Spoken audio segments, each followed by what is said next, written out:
Bonsoir tout le monde, je suis Asma Amdouni, médecin généraliste marocaine à Pouchtour. Donc je souhaite que vous soyez en forme et je commence par vous souhaiter un excellent week-end. Alors ce soir j'ai choisi un sujet qui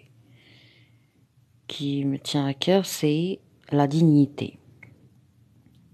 La dignité c'est quelque chose de très important, de très bon pour la santé parce que grâce à la dignité, on arrive à être indépendant sur le plan affectif, sur le plan intellectuel, et on arrive à assurer un certain et garantir un certain respect. D'abord envers nous-mêmes, et on impose le respect pour ce qui est de nos relations, de nos rapports avec les autres. Le respect, c'est un trésor. Beaucoup de gens souffrent du manque du respect, et ce que j'ai remarqué moi, c'est que on ne doit pas imposer le respect, on doit être respectueux. Quand on est respectueux, automatiquement, on impose le respect. Alors, je vais essayer de partager avec vous certaines erreurs que moi j'ai commises et qui m'ont coûté vraiment trop cher. Et je vais également partager avec vous certains problèmes, certaines erreurs que les patients et que les gens commettent. Donc, une partie de mon expérience professionnelle. Et je vais également partager avec vous ce que j'ai appris des gens plus sages, des gens qui ont plus d'expérience, des gens plus âgés que moi, qui ont passé leur temps, leur vie à apprendre à être respectueux, qui ont passé leur vie à apprendre à être de vrais hommes et de vraies femmes, qui ont passé leur vie à apprendre à découvrir la paix interne. Les gens qui ont 60 ans ne sont pas des gens sages. Ce sont des gens qui ont 60 ans. La sagesse, ça dépend de qu'est-ce que tu étais en train de faire durant toutes ces... Si, si on a 100 ans, ça ne veut pas dire qu'on a de la sagesse, c'est-à-dire qu'on a 100 ans. Si on a 30 ans, ça veut dire qu'on n'a pas un cerveau et qu'on n'est pas mûr. Si on a 20 ans, ça ne veut pas dire que on n'a pas raison, ça ne veut pas dire qu'on est incapable d'être respectueux. Il y a des gens qui ont 16 ans, il y a des gens qui ont 10 ans, il y a des gens qui ont 5 ans et qui ont un trésor qui s'appelle le caractère. Malheureusement, dans les pays arriérés et dans les familles arriérées, un enfant qui a 6 ans n'a jamais raison parce que c'est un gamin, parce qu'il n'a pas de cerveau. Comme ça, on le dit. Bon, chez nous, en arabe, au Maroc, on dit « ma'andouch l'aql », c'est-à-dire il n'a pas de raison, pas de logique, pas de cerveau. Vous voyez? Donc, commençons par cette notion qui dit que l'âge ne signifie rien pour ce qui est de la sagesse. Ok? Alors, si vous êtes d'accord avec moi, permettez-moi de savoir votre avis sur ce point-là. C'est-à-dire, est-ce qu'il y a une liaison entre l'âge et la sagesse?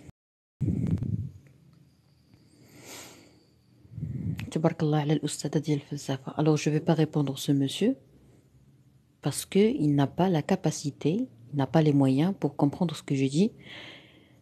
Je ne parle pas de la langue française, non, je parle d'un certain bagage de politesse, de respect, de développement personnel, de sagesse. Quand on, pardon, quand on a affaire à des gens qui n'ont pas un certain niveau de sagesse, il faut jamais leur parler de la sagesse. Ça, c'est une erreur.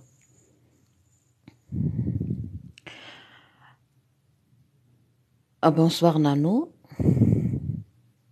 meilleure modératrice. Mes remerciements à tous les modérateurs qui ont travaillé avec moi, qui ont supporté l'impolitesse de certains abonnés. Alors, On disait quoi? On disait que l'âge ne reflète pas le niveau de sagesse. Très bien. Alors, on va essayer de comprendre pourquoi l'âge ne reflète pas ça. Qu'est-ce qu'on fait durant toute la journée? Tu vas être parfait, tu vas être expert, tu vas être vraiment merveilleux. Bonsoir, la nano. Tu vas être merveilleux, tu vas être parfait, tu vas être vraiment une référence dans le domaine ou dans les choses que tu pratiques, que tu fais tous les jours. Si tu passes 20 ans à préparer, par exemple, des joints de cannabis, tu vas être parfait et tu vas pouvoir les fabriquer ou les produire rapidement. Si tu passes 30 ans dans un... Je vais comparer deux alcooliques ou deux éthyliques. Si on va prendre deux hommes qui sont âgés de 60 ans et qui ont commencé à boire du vin à partir de l'âge de 30 ans, qui, qui consomment la même quantité d'alcool par semaine, mais qui n'ont pas la même expérience dans le domaine ou dans le monde du vin. Pourquoi? Parce que le premier a passé 30 ans d'alcool en buvant, par exemple, de la bière ou un vin traditionnel qui s'appelle eau de vie ou mahia. Il a passé 30 ans en buvant du mahia, de l'eau de vie. Le second a passé 30 ans à boire et à consommer tout type de vin. Champagne, vin, euh, champagne, whisky, par exemple, rouge, Porto. Vous voyez? Il a passé toute sa vie en voyageant, en se déplaçant, en découvrant tout type de vin. Le premier a passé 30 ans à boire de l'eau de vie. Est-ce que, à votre avis, ces deux gens ont la même expérience? Ils ont 60 ans, ils ont passé 30 ans d'alcool, même quantité, mais pas de la même manière et pas les mêmes types. Est-ce que, à votre avis, ces deux gens, ces deux personnes ont la même expérience? Oui ou non? Bonsoir tout le monde. Bien sûr que non. Ok? Donc, dans notre vie, quand on prend par exemple deux personnes qui ont chacun d'eux a 3 villas, 2 fermes, 3 voitures de luxe, 2 usines pour chacun, est-ce qu'ils ont le même niveau de sagesse? Bien sûr que non. Pourquoi? Parce que le premier passe ses journées à apprendre et le deuxième passe toutes ses journées à amasser de l'argent sans apprendre. Alors là, il y a une différence. Je ne sais pas si vous êtes d'accord ou pas. Très bien. D'accord. Donc, Madame Nano a dit non, c'est-à-dire qu'ils n'ont pas la même expérience. Ça, c'est bien. Alors, ça, c'était juste une petite métaphore. Et là, on va revenir à notre sujet principal qui est la dignité. Alors, la dignité nécessite un travail, un bon travail sur soi. Moi, personnellement, j'ai décidé de travailler encore une fois sur ma dignité parce que c'est quelque chose qui est vraiment primordial et sacré pour moi. Je préfère tout perdre et garder ma dignité. Il y a des gens qui sont prêts à perdre leur dignité pour tout avoir. D'accord? C'est pour ça que j'ai tout le plaisir. Bon, j'étais seule, j'étais pas à l'aise tout à l'heure et je me suis dit, Asma, on va créer le bonheur. Parce que moi, j'ai plusieurs méthodes pour créer le bonheur. Je n'hésite pas à les partager avec vous. Donc aujourd'hui, j'ai préféré parler de la dignité parce que c'est un sujet qui qui pousse mon corps à sécréter de la dopamine, de l'adrénaline, de la sérotonine, parce que c'est beau. Vous voyez? La beauté est bonne pour créer le bonheur. Le problème, c'est que la majorité ne sait pas quelle quantité d'alcool à prendre. Normalement, il ne faut pas boire de l'alcool, normalement, si on veut rester à l'aise. Mais il faut bien chercher au fond de notre cœur, c'est-à-dire par exemple un alcoolique, il faut qu'il cherche bien dans son cœur pourquoi il veut boire. Est-ce que c'est une décision propre à lui? Est-ce qu'il a juste voulu tenter? Est-ce qu'il est angoissé? Est-ce qu'il a peur? Il y a des gens qui sont très timides et quand ils boivent de l'alcool, sincèrement, ils se sentent vraiment très relâchés et relaxés et ils ont plus confiance en eux. Ils sont plus timides, ils n'ont plus cet obstacle parce que la timidité est un obstacle. Vous voyez? Donc, il faut toujours creuser et savoir le pourquoi des choses. Par exemple, moi, j'ai un problème de shopping. Quand je vais pas bien, parmi les habitudes que je vais vraiment laisser tomber, c'est de m'offrir des choses. Ça fait plaisir à toutes les femmes, ça nous rend tellement heureuses, mais des fois, on abuse. Vous voyez? Donc, j'ai décidé de savoir pourquoi je fais ça. Quelles sont les choses qui me poussent à acheter des choses? Pour l'alcoolique, c'est bien, c'est merveilleux de prendre une petite tasse de café et de se dire pourquoi je bois. C'est important. Et un petit conseil, si vous voulez, on pourra traiter le sujet de l'alcool ultérieurement. Alors, juste un petit conseil pour l'alcoolique, il n'a pas le droit d'arrêter de boire l'alcool sans avis médical parce que des fois, il s'expose à un risque qui s'appelle le delirium de tremens, c'est-à-dire une souffrance du cerveau et par la suite, le patient peut très bien soit présenter une confusion, soit des convulsions, beaucoup de choses. Et nous, normalement, si on veut aider quelqu'un à réussir son sevrage, on ne doit pas le faire souffrir. Du coup, c'est cas par cas. Il y a une grande différence entre les patients.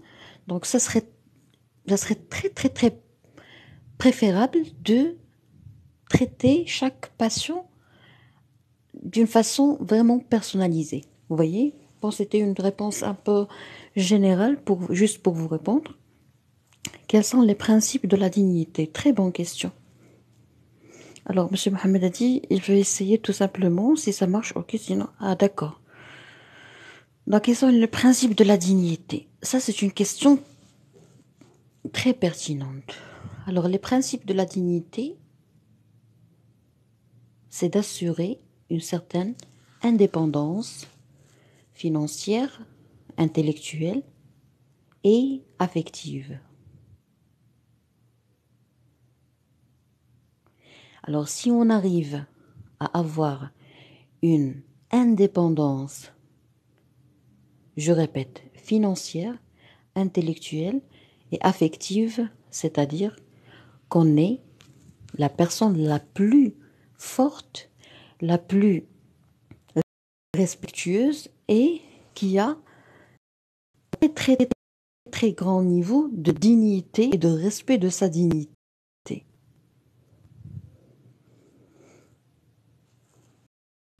Vous voyez? Alors, on va traiter ça l'un après l'autre. Pour la dignité, il faut qu'il y ait une indépendance financière. On va commencer par le commencement. Pourquoi? Parce que pour survivre, il faut manger. Pour se loger, il faut payer, par exemple, le loyer. Il faut acheter une maison. C'est pas facile, madame, qu'un alcoolique arrête automatiquement d'alcool, mais au fur et à mesure, oui, vous avez parfaitement raison, c'est pas facile, il ne faut pas le faire sans avis médical pour éviter le sevrage brutal. Alors, permettez-moi, monsieur Mohamed, de répondre à un autre abonné qui a posé une question très importante. Il a parlé, quels sont les principes? Il a parlé des principes de la dignité. Alors là, j'ai parlé de l'indépendance sur ces trois facettes ou sur les trois plans. Premièrement, l'indépendance financière. Si on veut avoir une dignité, il ne faut pas avoir besoin de l'aide des gens. Quand tu demandes par exemple un prêt, un crédit, qu'est-ce que tu fais? Eh bien, tu heurtes, tu fais mal à ta dignité. Ça, c'est quelque chose qu'on ne peut pas nier. اليد العليا خير من اليد السفلى ولو قل إيمانه. شرف المؤمن في قيام الليل وعزته في استغنائه عن الناس. Je m'excuse, j'ai dit un truc en arabe. Alors, la dignité, ça commence par l'indépendance financière. Pourquoi? Quand tu demandes de l'aide, de l'argent à quelqu'un, une aide financière, n'importe quel type d'aide financière, alors là, ce monsieur, tu le positionnes dans une position de force. On est sur bouche d'or. D'accord? C'est comme si tu as décidé, c'est comme si vous avez décidé de vous mettre dans une position de faiblesse. Demander de l'aide financière est une faiblesse. C'est pas horrible, c'est pas la fin du monde, mais il faut travailler dessus pour que ça ne se reproduise pas. Demander de l'aide financière, des fois c'est urgent, des fois c'est important, des fois c'est vraiment très très urgent, c'est-à-dire quelqu'un qui a un proche malade, par exemple, qui a besoin de faire un scanner, qui a besoin d'acheter des médicaments à ses enfants, qui a besoin de payer le loyer, sinon on va le mettre dehors, qui veut par exemple acheter des livres pour ses enfants parce qu'ils n'ont pas les moyens, des fois vraiment c'est urgent.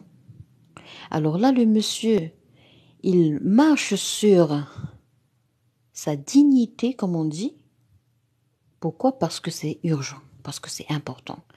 Et des fois, il y a des gens qui touchent leur dignité pour le luxe. C'est-à-dire, je demande un crédit pour acheter, par exemple, une montre, pour acheter un parfum, pour partir faire l'amour avec ma copine.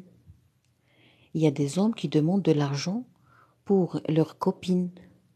Donc là, il a touché sa dignité parce qu'il a touché, il a demandé de l'aide. Donc il a touché son indépendance financière, mais pas pour quelque chose d'important, mais c'est pour quelque chose qui est facultatif. Alors ça, c'est un grand problème. Est-ce qu'il va pas bien ou il va pas bien? Ça, c'est autre chose. Il y a deux cas de figure. Soit que le monsieur ou la dame ou la personne cherche un crédit pour acheter quelque chose de facultatif parce qu'il est un manipulateur. Il veut juste tirer de l'argent, profiter des gens, une relation de consommation financière. Soit que ce monsieur ou cette dame ou cette personne ne va pas bien sur le plan psychique. Par exemple, un monsieur ou une personne qui a un problème de manie, une crise de manie. Dans les cas des troubles bipolaires, il y a des gens qui passent par des périodes de dépression, de déprime, de tristesse et d'autres périodes, d'autres mois, de manie, d'hypervigilance. Ils pensent à beaucoup de projets en même temps. Ils sont très actifs. Ils veulent s'acheter beaucoup de choses. Vous voyez? Alors, dans ce cas, vraiment, j'ai vu des mamans qui ne cessent pas de demander de l'argent à leurs filles, surtout les filles. Pourquoi? Parce qu'ils ont des accès, des crises. Donc, c'est pas urgent. La dame achète beaucoup de choses dans un minimum de temps. Elle ne cesse pas de faire le shopping matin et soir. Vous voyez? Donc là, on a absolument besoin d'un avis médical pour d'abord ne pas détester ou haïr ou en vouloir des gens parce qu'ils demandent quelque chose de facultatif en nous manipulant. Parce qu'il se peut qu'ils soient, entre parenthèses, malades sur le plan psychique ou mental, ou moral, ou mental. Et là, il faut solliciter un médecin. Vous voyez combien c'est arborisé. On a commencé par dignité, on a dit indépendance, on a dit indépendance financière, on a dit indépendance financière ou dépendance financière pour un problème urgent ou un problème facultatif. Et dans le facultatif, on a dit soit avec de la bonne foi, avec de la mauvaise foi, manipulateur, malade psychique, malade mental, ou un problème d'éducation, c'est-à-dire quelqu'un qui n'a pas bénéficier d'une éducation financière. Alors moi, j'avoue que j'ai pas d'éducation financière. Et j'aimerais bien apprendre ça. Je vais chercher, je vais acheter des bouquins. Si je me déplace à Casablanca, je pense que je vais faire même un diplôme sur l'éducation financière parce que c'est important pour ne pas gaspiller de l'argent. Vous voyez? C'est quoi la dignité morale? Une dignité morale. J'ai pas compris votre question. Alors, dignité morale, je pense que tu dois avoir un bon. Moi, sincèrement, je n'ai pas de réponse. Je pense que ça me dépasse.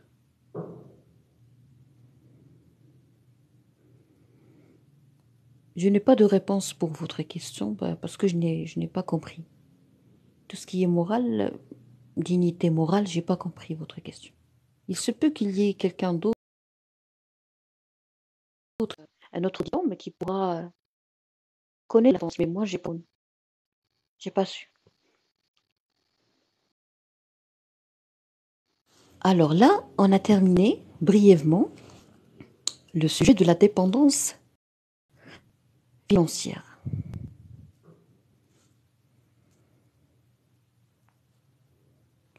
Vous voyez? Maintenant, on va parler de la dignité qui est en rapport avec la dépendance intellectuelle. Est-ce que ça marche? Nano, est-ce que le live, est-ce que vous arrivez à m'entendre? J'ai l'impression que le live est... Vous mettez des j'aime au moins pour que je comprenne, pour que j'apprenne que vous êtes toujours en ligne, que je suis toujours en ligne. Oui, ah, d'accord, merci beaucoup. Alors, pour assurer parmi les principes de la dignité, pour moi, ça c'est un débat, ce n'est pas un cours de médecine, ce n'est pas un avis médical. Je dis uniquement ce que j'y pense, vous voyez? Donc ça peut ne pas correspondre à votre vie, à ce que vous vivez. Alors, pour assurer une dignité, il faut assurer une indépendance intellectuelle. Je m'explique. Il faut bien se cultiver. Il faut faire beaucoup, il faut apprendre. Il faut apprendre à apprendre. Il faut apprendre à apprécier l'apprentissage. Je dois tout apprendre.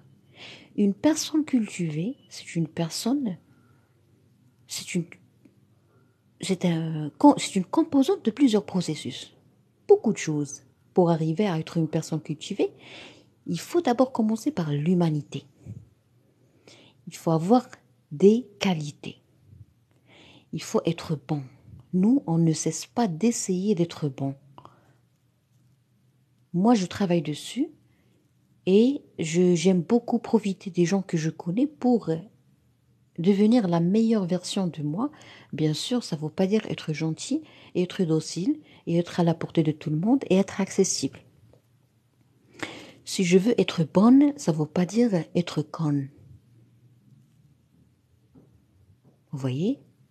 Je m'excuse pour le terme, mais juste pour vous dire que si vous voulez devenir la meilleure version de vous, vous devez avoir une personnalité, une forte personnalité, tout en étant compliant. Vous voyez? Quel est le rôle de la dignité? Alors, le rôle de la dignité, c'est être en bonne santé. Bonne soirée à tout le monde. Je vais essayer d'enregistrer la rediffusion de ce live sur YouTube, sur Dr. Asma Amdouni. Alors, on parlait de la dignité intellectuelle, de l'indépendance intellectuelle. Moi, sincèrement, je pense que les gens, vraiment, ils souffrent de la dépendance intellectuelle lorsqu'ils font confiance aux influenceurs sur Internet. Est-ce que vous êtes d'accord avec moi? Est-ce que vous êtes d'accord avec moi sur le fait que il y a des gens sur Internet, des influenceurs, qui ont l'effet, qui ont un effet sur les abonnés, et cet effet diffère d'un abonné à l'autre. Par exemple, il y a des gens qui disent Amen à tout ce qu'ils entendent. tout ce qu'ils reçoivent de certains influenceurs.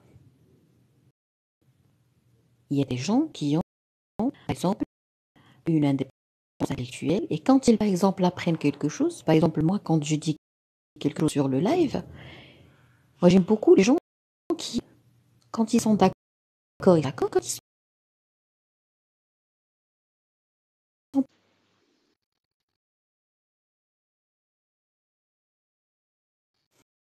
j'ai pas besoin de la gentillesse des gens, mais la politesse est demandée, recommandée et même imposée. Vous voyez?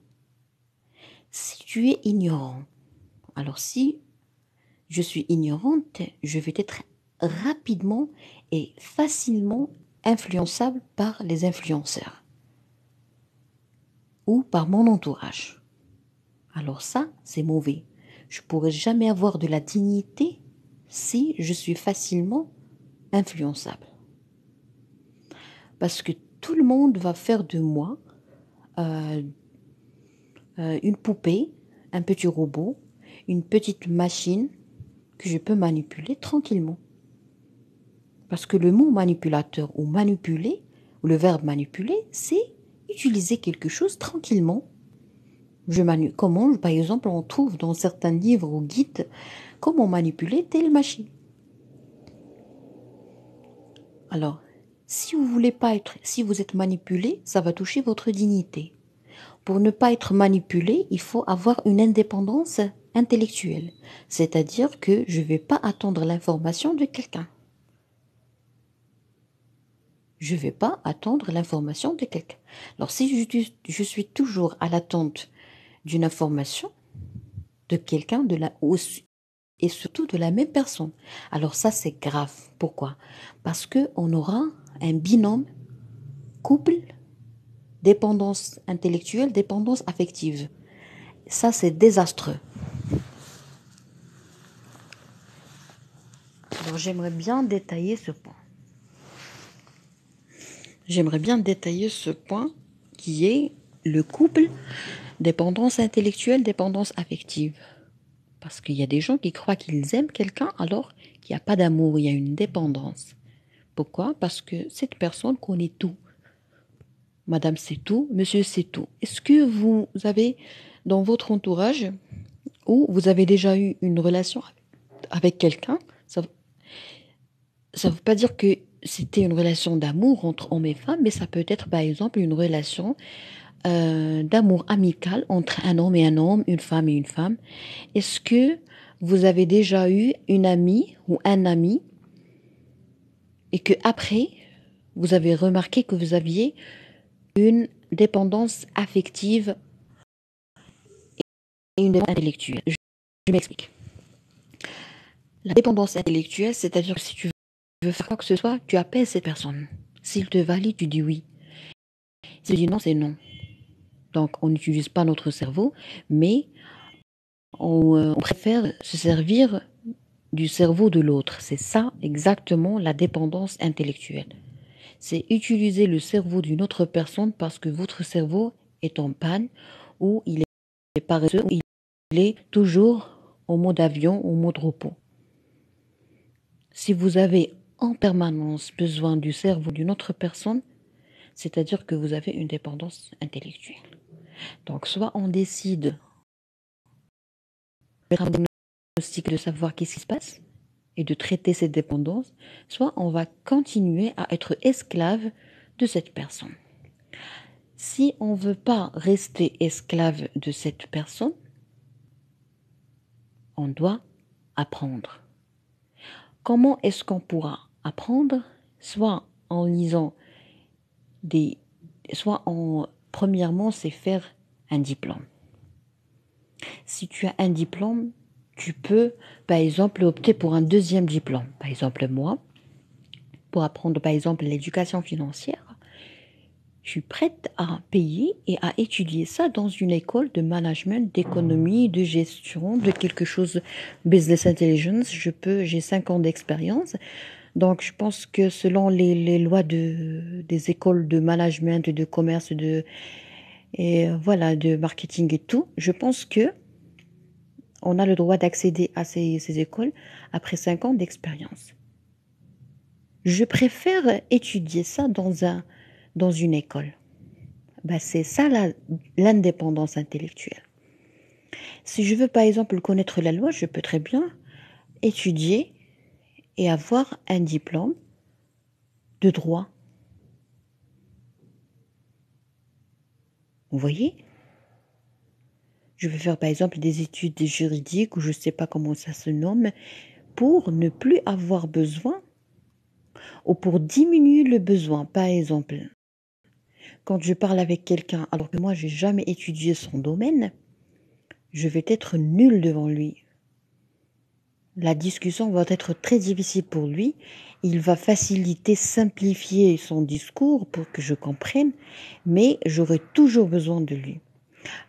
Alors, si je fais un effort pour augmenter mon niveau et arriver à un certain niveau très proche du sien, alors là, il n'y a plus de dépendance, il y a un échange.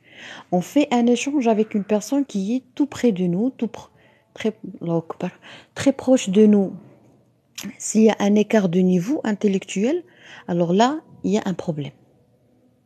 Donc, on doit opter pour une réduction, pour rétrécir, pour réduire cet écart intellectuel avec quelqu'un. Comme ça, on n'aura plus cette dépendance intellectuelle. Comme ça, on aura notre dignité. C'est-à-dire, je ne serai pas une ignorante devant lui. Alors ça, c'est merveilleux. Moi, j'adore. Ça, j'adore. Quand je me sens pas ignorant devant quelqu'un, mais vraiment, je me sens très très très bien et ça va m'aider à être en bonne santé. Là, en le disant, je me suis sentie vraiment très à l'aise. Vous voyez? C'est ça la médecine 5 étoiles. En fait, c'est chercher les causes du bien-être, les causes de la maladie, les causes de la souffrance, les causes de l'apathie, de l'anédonie, de beaucoup de choses. Vous voyez? Comme éviter d'influenceurs, famille, amis, voisins. Bravo, Madame Nano. Alors, les influenceurs, vous avez dit, entre parenthèses, la famille. Oui, Madame Nano, parce qu'il faut, dans toutes les maisons au Maroc, je parle au Maroc, ça peut être le cas dans d'autres pays, mais moi, je vais parler uniquement de mon pays parce que je le connais. Alors, vous avez dit, Madame Nano, les influenceurs, vous avez cité famille. Je vous confirme et je vous assure que dans le domaine de la médecine, on a appris que dans chaque famille, il y a un savant. Monsieur sait tout ou Madame sait tout. Elle sait tout. Par exemple, il y a des patients qui nécessitent une opération en urgence d'une lithiase vésiculaire, c'est-à-dire un petit calcul dans la vésicule biliaire. Et c'est urgent et nous avons de l'inflammation, de l'infection, nous avons des globules blancs qui sont augmentés, nous avons de la CRP qui est augmentée, donc le patient doit être opéré en urgence, une altération de l'état général, une fièvre à 40, un abdomen de bois, signe de péritonite, tout ce que vous voulez.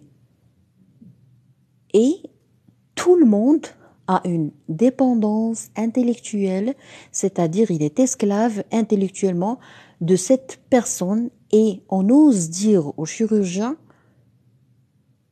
non, il faut attendre Madame Flana ou Monsieur Flan. Pourquoi? Pour qu'il nous valide.